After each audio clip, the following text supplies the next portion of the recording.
I will be starring in I'll Be Your Drill Sergeant later on tonight. So, thank you all so much for coming here. And again, let's welcome all of our panelists. Jim Darby.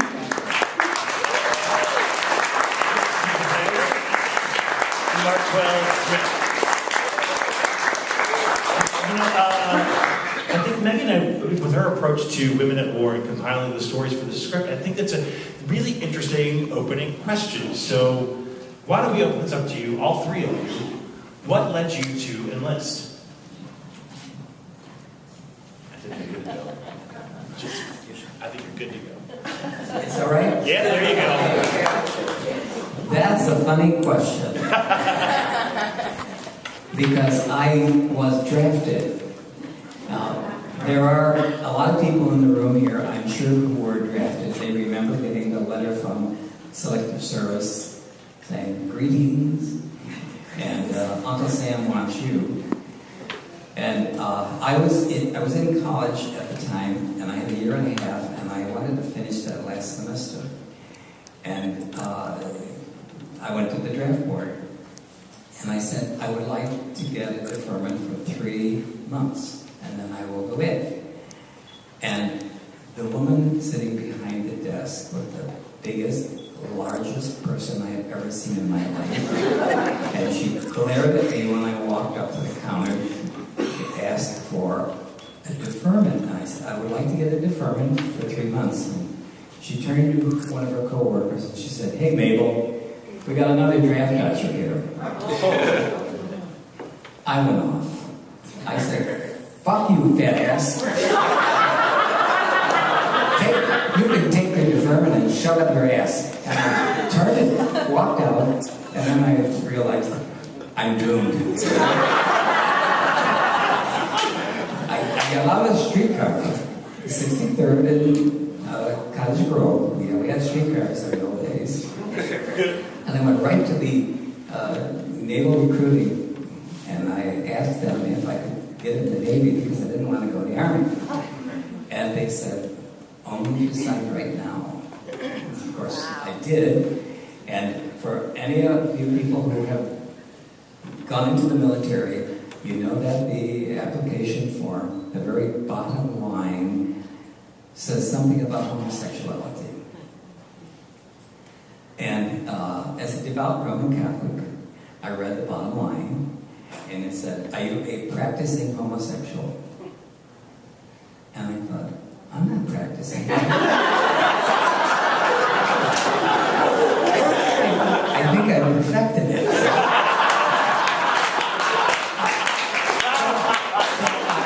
I did not lie. And I said, "No, I'm not."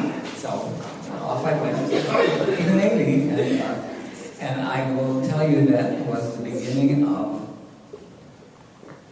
4 years of the most bizarre, unusual, and strange 4 years of my life. Now, I don't want to talk forever. No, keep going. Keep going. You had me at fuck off that ass. I run going to Great Lakes. I absolutely love boot camp. I grew up on the south side of Chicago in Englewood neighborhood, Englewood High School, and so we had a rough and tumble life, and going to boot camp was just fun. But I came home on leave. One of my friends, I worked with him in the stock units, Ron Schwed, only gay person that I knew. He said, "You're 21 years old. How would you like to go to a gay bar?" And I said, "I would love to go to a gay bar." I'd never been to a gay bar. And so we went to a place called Sam's on Clark Division. Some people in the audience may remember that was the gay area. And we went in, and I looked around, and there were about 30 or 40 guys, and I said to my friend Ronnie, I said, "Are all these guys gay?" And he said, "Yes, Darby, every one of them is gay." So I said, "Oh, wow." And so I felt like, I landed in heaven or something. And after the third beer, the lights went on, the police came in the front door, They said it's a raid. Everybody ran out the back door. The police had laid out a platform going right into the paddy wagon, and we were all herded right into the paddy wagon, and I was arrested on my first gay bar when I was just 21 years old. And I was thrown into a cell with a guy who was in the Air Force. And there was only one metal bed, and we had to share the bed. Sacrifices that I made for my country. In the morning, we went before the judge, and he looked at me and he said, "You are in the Navy and you're in a place like that?" And he looked at the other guy and he said, "You are in the Air Force and you're in a place like that?" Disturbing the peace, disorderly conduct, $25, get out of here. And so we did. And next day, my friend Ronnie called and he says, "Well, how do you feel?" I said, "I feel fine." He said, "You want to go out?" I said, "Yes." I said, "Let's go to Sam's." The only gay bar I knew anyway. And so we went, and I said, "We're not going to raid the place 2 days in a row."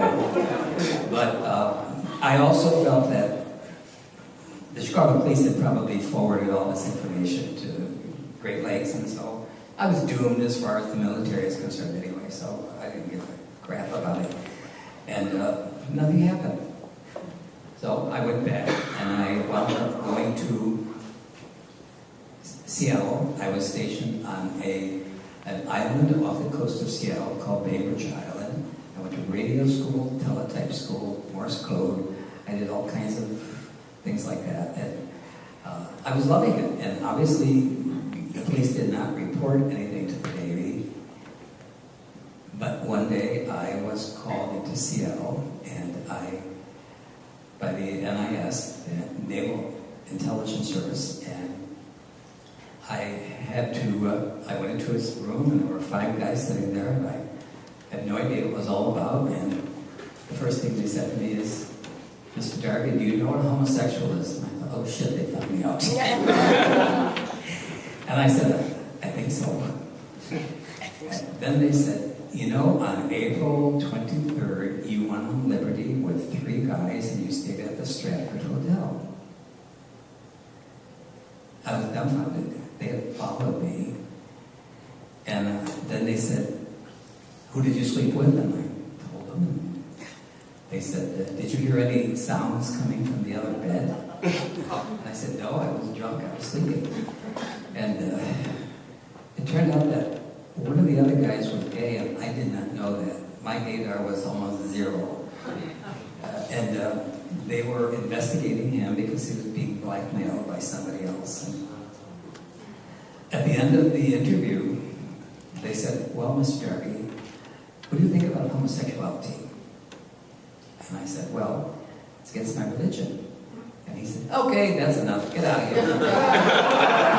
And I'm walking out the door, I'm thinking, so is lying and cheating and stealing?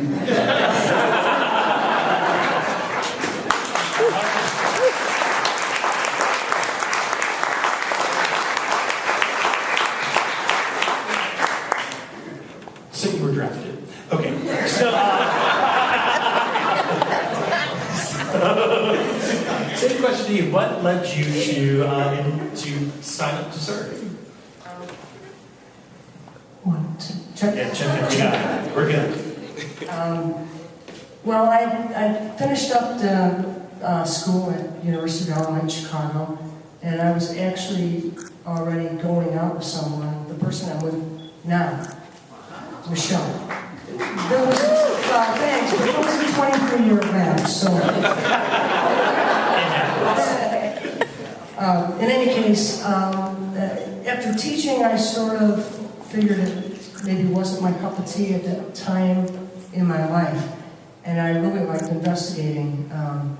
I interviewed with the DEA, but having been raised in the Lyle Naperville area, I don't think I had that killer instinct yet.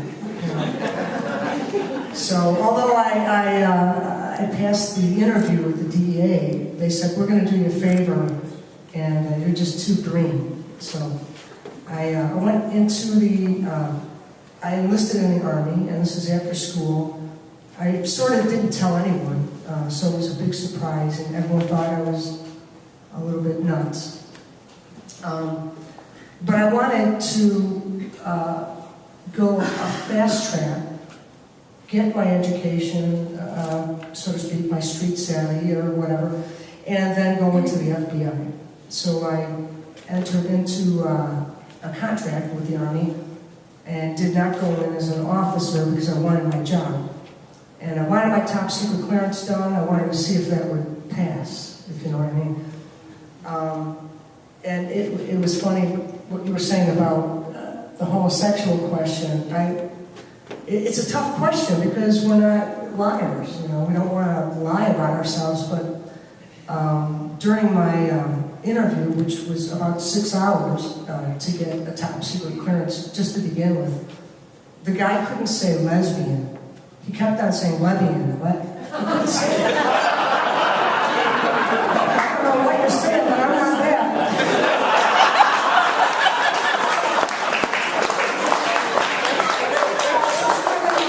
I justified that I wasn't really lying. But ultimately, I wanted to go in to get my top secret clearance to get enough training so that I could present myself to the FBI and see if they wanted me, you know. But that's why I went in. And I think everyone goes in for a different reason. Okay. We all go in as a person, but we all go out, I think, with the same values. Yeah, well, look forward to hear that. So, Marquell, same question to you, just so we can see, as Susan was pointing out, everybody enters for a different reason. What led you to the Marines? So I... Cool, yeah. No, it's Rob. Hoorah. Who is Army? No, but I ended up joining the Marine Corps when I was graduating high school. I grew up in the inner city, west side of Chicago. And then when we were in high school, my family moved to the burbs, and I went to Waubonsee, which is in Aurora. And everyone went to these great colleges when they graduated. Like, I'm talking about Penn State, Harvard, and I had no grades to get into any of them. And so I was like, I have to do something because they're doing something so awesome, so I have to top what they're doing. So I thought, join the military. And so I went around looking for Army recruiters, and no offense to the Army, but the Army recruiters are shiesty. So I walked into a Marine recruiter looking for another Army recruiter, hoping for a better experience, and the Marine recruiter said, well, why do you want to join the Army? And I said, well, I'm kind of puzzled. I don't know, my dad served in the Army, and he was in the Vietnam War. And so I was like, I kind of want to be like my father. And so she showed me this video about earning the title. And I'd grown up with a lot of things given to me, and I was like, oh, that sounds really cool. I get to earn the title of United States Marine, right? And so I joined, and it was probably, I'd say, the best 6 years of my life, and have no regrets, despite my discharge and everything. When I went in, they didn't have any questions about asking you were gay. They just said you couldn't say that you were gay, so it was a little bit different than these two. Excellent. I feel weird up here. I'm going to stand down here, sorry. Okay, so much better now. All right, so, sorry, it just felt weird. Okay, so here's something that I think is very interesting. We have 3 different people serving at 3 different times. Jim, I think it's safe to assume that you did not serve under Don't Ask, Don't Tell. No, I did not. Right, okay, there we go. So my question to you is, what was it like to be a gay man in the military at that time? Because you served from 52 to 56, is that correct? 52. 52 to 56, during the entire Korean War. So were there any sort of learned behaviors that, how did you, all 3 of you, as gay individuals, as homosexuals, were there any adjustments that you had to make in your person in order to pass or get by? Well, I think I'm like a lot of people of my era. We were not in or out. We were just ourselves. We didn't know. We knew that if you were a gay person, people didn't like you. I knew that. So I would cover up a little bit, but not a lot, because I really didn't give a crap about it. And when I went into the military, I realized that I was a little different from most people, but I wanted to serve my country. I really believed line duty because the Korean War was going on. I had two brothers who were already in the Army, and also it was a great, join the Navy and see the world, and I thought, I'll get out of the south side of Chicago, and I will see it, and I really did. I went about halfway around the world, but I did not, I could not totally conceal myself. I think I'm one of those gay people who kind of talks with their hands a little bit. And people love to say, oh, he's kind of funny, isn't he? But I did get a top secret clearance, and I wound up going to Morocco, and I went aboard the USS Midway, the USS Bennington, and I was a Russian translator for 4 years, and my commanding officers, I think in those days, they realized the value of what they had. You know, when I hear about Arabic translators being kicked out under Don't Ask, Don't Tell, I think that is terrible. But my commanding officers were good to me. I remember one time sitting at a typewriter and I'm typing away, and a really handsome sailor walked by and I'm typing. He said, Darby, you're going to fall off your goddamn seat. I said, what are you talking about? So I realized I had to cool it, but I didn't realize that I was arrogant, but they never bothered me. In those days, during the Korean War, I spent my 4 years copying Russian broadcasts in the Mediterranean, and there were only 12 of us, and they didn't want to lose anybody. So thanks to that generation of people who ran the military, they realized the value of their personnel, whether they were gay or straight, because there were no duplicates. And so that was, I didn't hide myself. So did you ever feel the need, the necessity to hide? Well, I tried to keep my mouth shut, but it didn't work. I mean, I'm a boat ship with 4,000 sailors. My head is spinning. I realize I have to sit there and do the best I can to cross my legs, but still.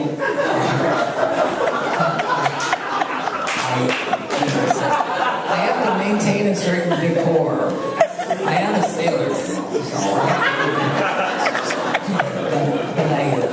I did my best, and I'm really happy. I had a lot of strange, unusual, and bizarre experiences in the Navy.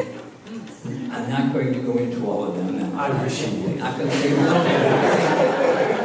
I don't think we have enough time.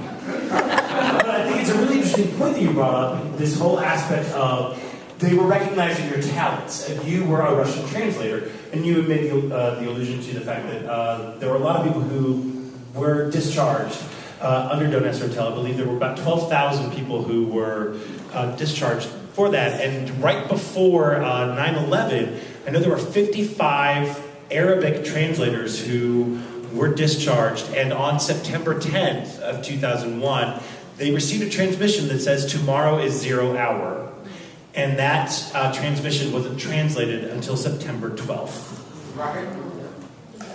So this whole idea of the Don't Ask, Don't Tell policy, which actually went into effect in '93, was actually named by somebody, by a professor at Northwestern University, right up the street, Charlie Moskos. And the full title is Don't Ask, Don't Tell, Don't Pursue.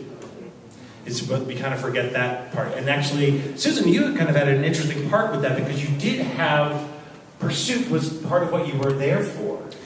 Yes.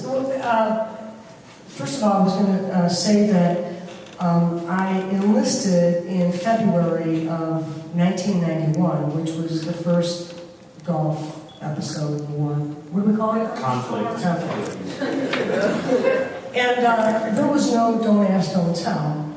My mother, who knew I was going into the military, and to my friends and family, I think I was fairly obvious and open. My mother came to me and said, "You can't do this. What are you going to do about your gayness?"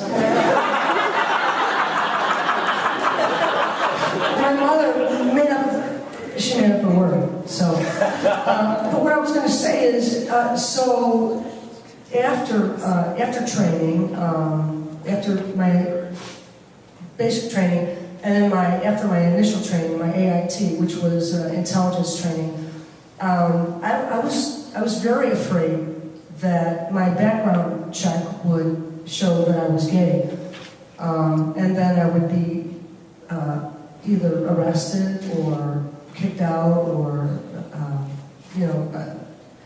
kicked out on. The words aren't coming to me.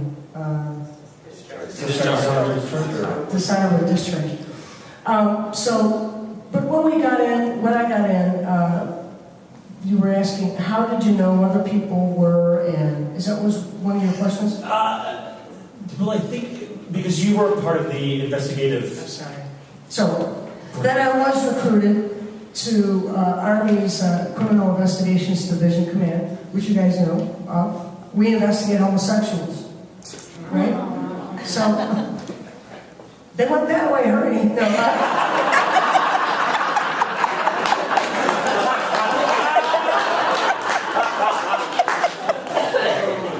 and I'm going to coattail on what he's saying right now, which is, as a CID agent, your command knows how difficult this job is. We're processing helicopter crashes, child molestation cases, suicides, everything that's very harsh. And we found ways to get rid of those allegations. An allegation of someone just being gay would need to be presented by the captain of that soldier. That's how it is in the Army anyway. So at the CID level, it would need to be associated, when I was an agent, with something else, some other element, some other crime, not just by itself. So that's interesting because it did actually, once this Don't Ask, Don't Tell policy did come into effect, that's when there were more discharges for homosexuality, because the Don't Ask, Don't Tell policy, it punished homosexual behavior or conduct, not the homosexual. Correct? So that's kind of, is that how you got into a sticky situation, Marquell? So I think that, the Don't Ask, Don't Tell policy, the way it worked is, the reason why there were more people discharged is there was a clause which I was separated under the propensity that you might engage in homosexual activity. And so that left an open window for anybody to really be discharged, because I was separated after an HIV scare. I dated a Marine for 2 years who was positive and never told me. I'm not positive, thank God, but at the time I didn't know it, and I tried to pursue it through my chain of command. And when I did that, they made assumptions about my sexual orientation. They made a statement that I said I was gay, which is absolutely false. And it took one statement from one individual that landed me in this trial. Well, because this whole propensity idea, I mean, they could get you just for having like a videotape or like a picture. That was not quite that simple, but it had to be, so credible evidence was a person saying something or someone seeing an act, right? And so those are deemed credible evidence. So if credible evidence is I said I was gay, which is absolutely not true, but that was the basis that they used for my instance. But it was a weird policy, because the reason why it was so loose and so many people were discharged, because the new policy stated that you shouldn't investigate the people's private life, that Don't Ask, Don't Tell was not a crime and you were not being punished, it was just a bar for serving. So what they did was they said, we won't invade your personal life, so we won't do a lot of digging, but if we think you're gay, we're going to discharge you. That's essentially what happened. So for me, what I was supposed to do was go before trial, and I was supposed to actually prove that I was straight. So much like civil court, the burden of proof was on me. So it wasn't on the government to prove that I was gay, I was actually to prove that I was straight. And so the reason why the law was so crooked and how they could get so many people out is because in order for me to, for them to investigate me, if I would have given a sworn statement, which I didn't, they could actually ask me whether I was gay. And so if they asked me if I was gay and I said no, and they somehow found some other proof that I was, then they could court-martial me. So as a result, I had to give an unsworn statement. And so by that leaves everybody in the room to believe I have something to hide, which resulted in me being discharged. Okay, well, that's something for a second. Can I just say one thing? Yes. And when we had our conference call, I was just outraged, and I know that you were Marine, once a Marine, always a Marine. I think that the law is interpreted and implemented to suit whoever is trying to adhere to their budget. I think that a lot of it has to do with money. If you want to know what's going on, follow the money. And that's just my own personal take. So if they had to trim 40% of their unit because we're no longer in a conflict, well, first they would take the people that were overweight, then they would try and look for people who might be gay. I don't know that that's your situation. I'm just saying that it was part of what was going on in the Army after the war. They needed to get rid of a lot of people. Yeah. Well, and the thing about Don't Ask, Don't Tell was that it, in his book Unfriendly Fire, Dr. Nathaniel Frank, who actually studied with Charlie Moscos at Northwestern University, he spoke with all of the people who came up with this policy, and they all admitted that it was pretty much fake, and that it was based on morality and fear.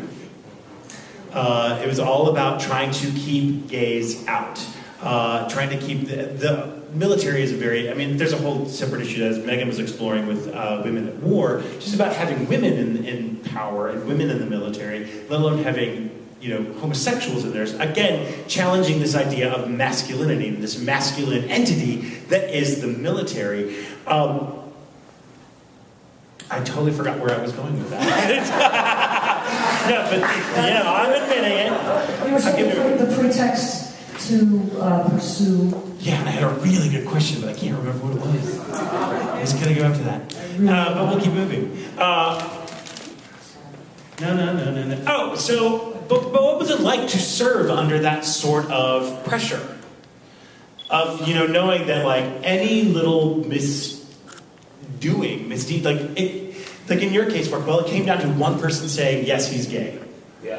What was that pressure like? I'm a strange bird because I was in the Marine Corps, and you got to be kind of crazy to join the Marine Corps, but I actually kind of supported the Don't Ask, Don't Tell policy before I was being implicated under it.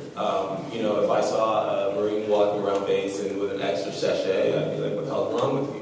Because for me, I felt that I actually worked extra hard because I was gay to sort of make sure there was no spotlight on me. And so for me, I had no problem with the policy until I realized about that clause that said the propensity that I might engage in homosexual activity. When you asked earlier about sort of what did you do, how did you do it, we code switched all the time. If I was out with a guy, I was talking about a girl. Like every gay guy I knew had a girl's name. I'm not even making this up. And every lesbian woman I knew had a guy's name so that we could code switch, appropriately for them. And so for me, I always had good lesbian friends. As a matter of fact, I had all kinds of girlfriends. I hardly hung out with any gays. And so people thought I was just this player that had lots of girls, but really these were just all my lesbian friends. And they kept me out of trouble. But I think that, the thing about the policy was, you don't know when you're in. I think that when you're in, your passion is serving your country. And so you're willing to make sacrifices in the name of service. And I think that that's what all of us were doing when we served. It wasn't, we weren't really thinking about being gay. We were thinking, we'll get a little bit on the side and we'll serve our country at the same time. So. Well, speaking about getting some, so, this is Secret Loves. So how were you able to, I'm sorry, I'm walking with Tracy. How were you able to meet up with other people like you while you were serving, Jim? It sounds like you did. Well, I did. I was lucky because... in more ways than one. Well, I was, 21 years old. I think I was a nice-looking kid. And I had guys hit on me, and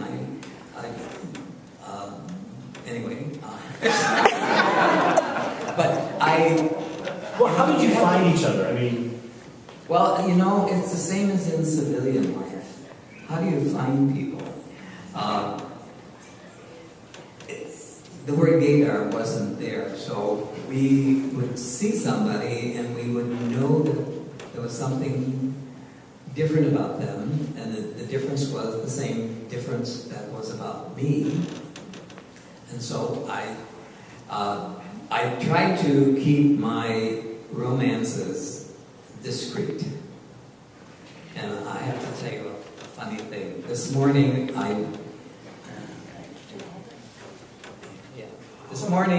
I found my diary, my 5-year diary. Now, I could be not only thrown in prison, Wow. thrown in the grave. So that the history here, the piece of history right here. Right here. Yeah, no, right?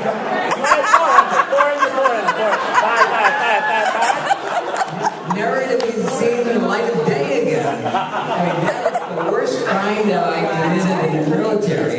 And you know what? It's still locked. I don't know where the key is. I got a bobby pin. We can bust that sucker right out. The question: what led you to writing things down if there was a possibility that you might be discharged because of it? Anything that was untoward, I encrypted.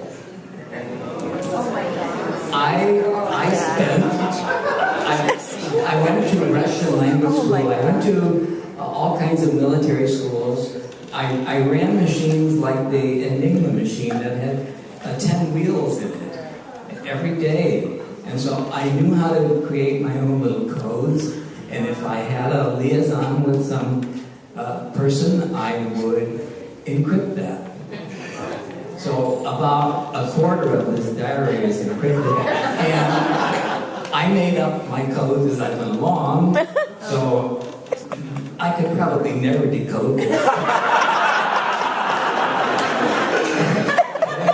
Wow. I don't know what I'm going to do with it, but maybe the Gerhardt Library would like it. Well, we can give that to Benedict Cumberbatch. We got his next movie. Right there, fantastic. So, Susan, did you have a romance while you were serving?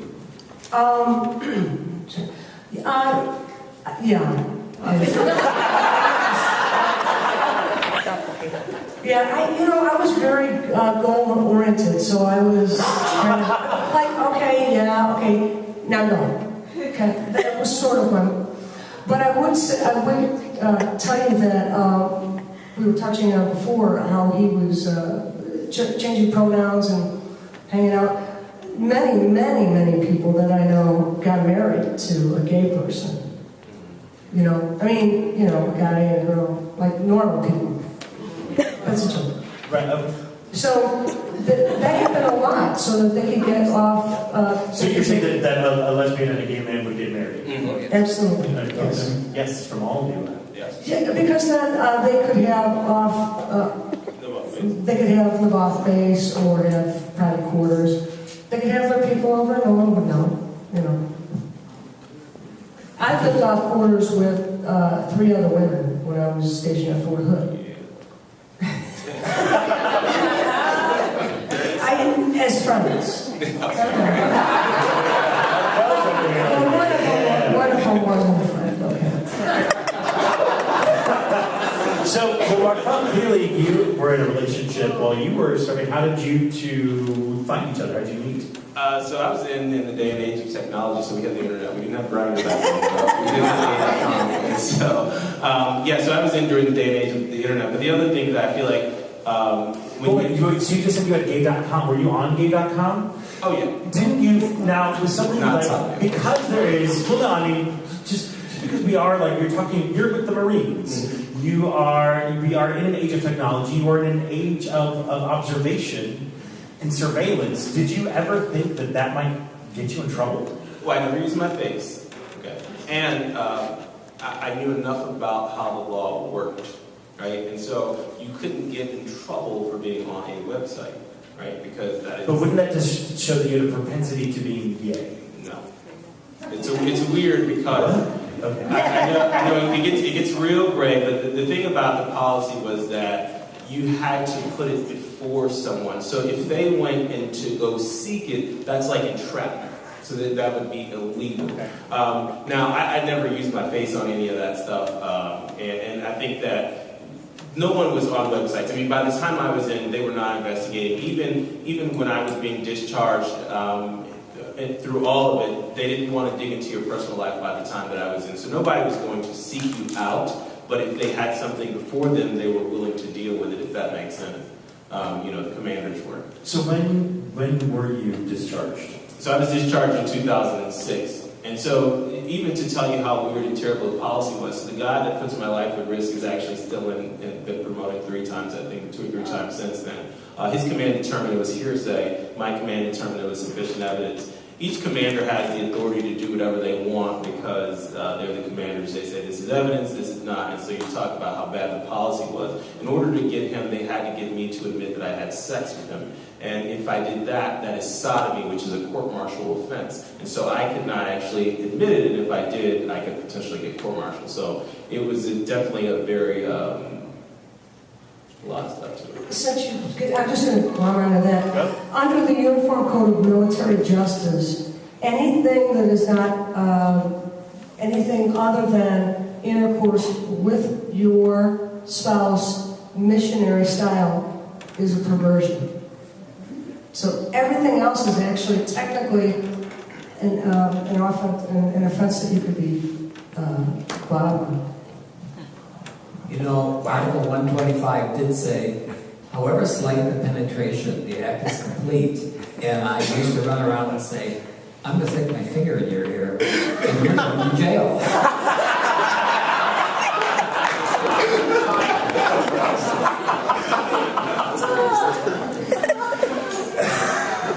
Court-martial for a wet willy. All right.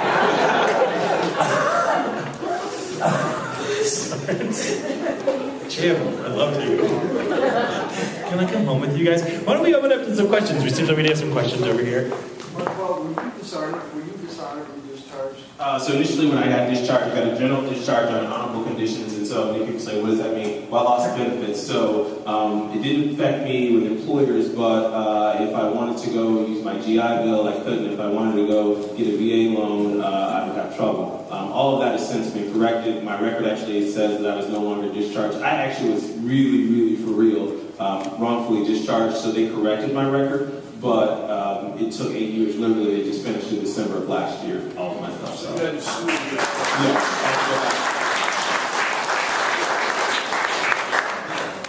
Two questions. To Jim, was it more difficult being in the military than being a teacher? And to you, was it more difficult for a person of color to be the face of the military?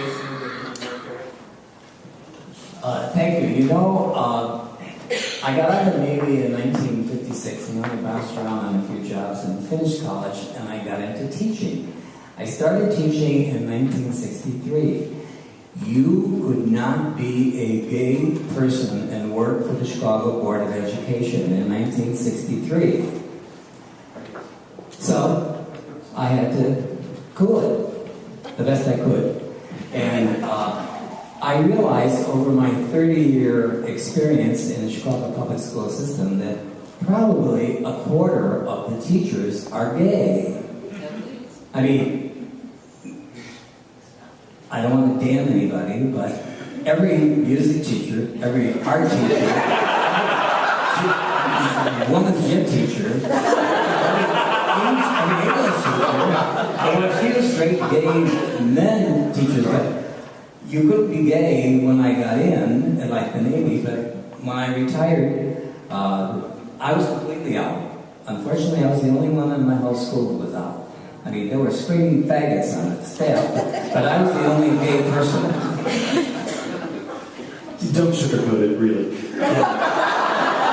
No, but actually, like, you know, we live in a, just look at what's happening now with Indiana. You know, my co-host is here from out Chicago, and she's heard the story. But I used to be a teacher in Memphis, Tennessee, and I was put on the don't ask, don't tell policy my first day of teaching. So that's still in existence. You know, to be an educator, you can't be openly gay in several states in this country. So I feel your pain. And I forgot your second question, sir. That's from Marquell. So I would say definitely, absolutely, it was more difficult as a person of color. Women and people of color were disproportionately discharged under the Don't Ask, Don't Tell policy. If you watched the news, you wouldn't have known that. Women represented something like 47% of the discharges, and they represent, I think it was like at the time, 12% of the force. And so when you really think about it, it was a terrible, terrible thing. I think that particularly under my discharge, I was actually separated by a commander of color, and he said, we don't want this in our officer corps, and that's what he told me because I had recently got selected for commission. And so they felt that as a black man, because there were so few black officers, they didn't want me representing them in the officer corps. And I don't mean I understood as in I agreed, but I certainly saw where they were coming from, because when I decided to be an officer, part of the reason I made that decision was because there were so few African American officers, and I thought that it would be a great opportunity for me to do that. And so it's really why I did it in the first place. So the irony of being discharged by a person of color was, it was a lot behind that, for sure. Do you have any other questions for the audience right now? I've got a question for all three of you. What were you hoping for? Like, what were your aspirations? I know, Susan, you said that you wanted to get your top secret clearance. Was that the end game for you, or your security clearance rather? Was that the end game for you for joining? No, I thought that I would go into intelligence, because then you cannot go right in as a special agent, not in the Army, not in the Marine Corps. So you have to go in somewhere. I wanted top secret out of the way, and then I was recruited to CID. And then it would be sort of a natural transition just to go in as an FBI agent. So now, during your time of service, did you ever feel any pushback for being a lesbian?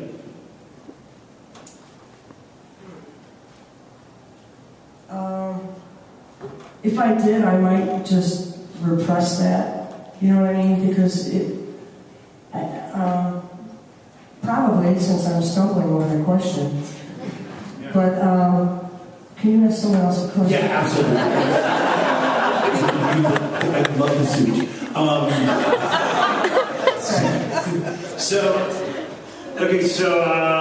Jim, tell us a little story. Sounds a little dirty. So again, this was a different time. There was no Don't Ask, Don't Tell. Again, it was more about recognizing the person's gifts. What do you think? What was your end game? Because you said that you had gone to radio school, you were given top security clearance and everything. Where were you hoping to go, career, or what were you hoping for? Well, I went to radio school, teletype school. I studied Morse code. I worked with all kinds of crazy machines. I went to Washington, D.C., and then I was 8 weeks of Russian, and I really felt that I was important to my country. And I loved it. Я говорю русский. Слышу вас хорошо.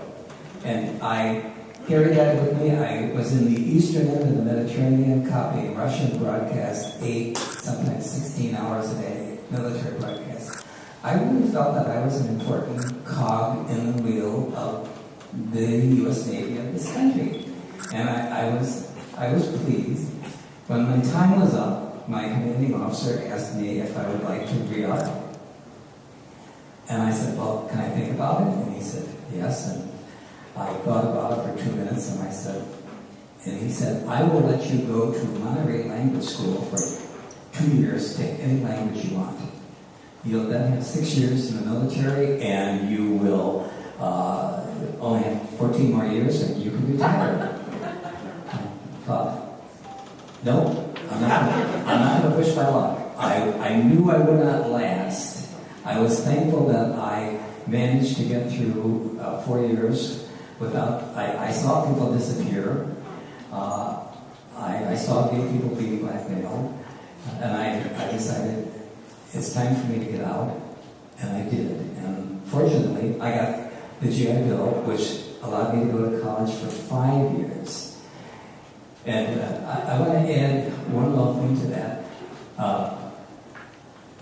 In 1992, I met a woman, Rivendell Theatre Ensemble, She really changed my life. She said, Darby, you served in the military. You got yours. A lot of people didn't get it. A lot of gay people are being kicked out now. And what are you going to do about it? And I said, nothing. And she said, well, there's a gay veterans organization in Chicago, in this country, but there's nobody here in Chicago. I want you to take charge of the Chicago gay veterans. And I thought, I don't know anything about this kind of stuff, but I did. That was 1992. We are now 23 years in existence, and I wanted to add that we have, for the last 4 years, been petitioning to build a monument in Abraham Lincoln National Cemetery dedicated to LGBT veterans. It's taken us 4 years of all kinds of bullshit with the VA system, and we finally got the approval this early spring, and we are going to dedicate the monument to LGBT veterans, Abraham Lincoln National Cemetery, on Memorial Day. It will be the only one in the country.